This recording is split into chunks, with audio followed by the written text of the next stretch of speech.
If you are a smart guy who thinks that spending more than $35,000 on any car is a stupid idea, you are absolutely right.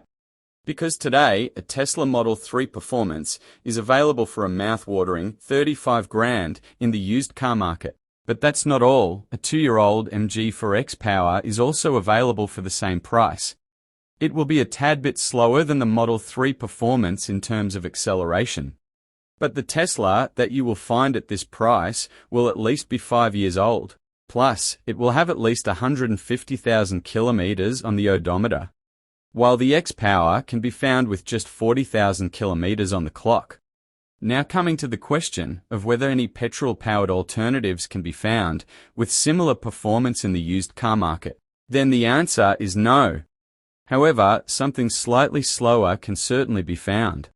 The German hot hatches, namely the Audi RS3, Mercedes A-Class and the BMW 1 Series, all had their flagship versions capable of pulling a sub-5-second sprint to 100 kph some 10 years ago. Now, they are all available for less than 20 grand, except for the Audi RS3. But then, the Volkswagen Group can be forgiven for it as their Golf R takes its place on the roster. Our favorites are the Beemers. The M135i is available for as low as $16,000 with a delicious inline-six turbo-petrol mated to the ZF8 speed automatic and rear-wheel drive. To be honest, it doesn't make any sense to shell out an extra 20 grand for the EVs up there. If you want an even better driving experience, then you can get the 2 Series with the limited slip differential. It is about 8 grand more expensive, but is beyond doubt the most effervescent alternative among this bunch. If you want something with all-wheel drive, you have 2 choices: the Mercedes A45 AMG or the Golf R. The Golf R has a more livable and yet also the more entertaining suspension setup, while the Merc is objectively more capable.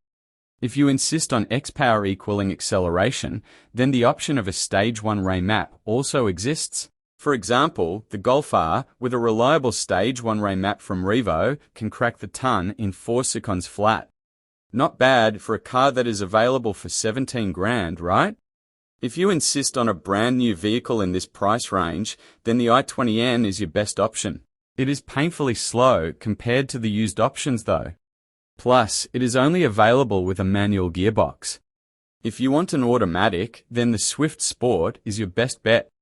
Else, you can stretch your budget to 41 grand and go for a Polo GTi. Can't really imagine who in their right minds would go for such slow and expensive front-wheel drive appliances. Especially when those entertaining Beemers are thankfully still available for those who know where to find them.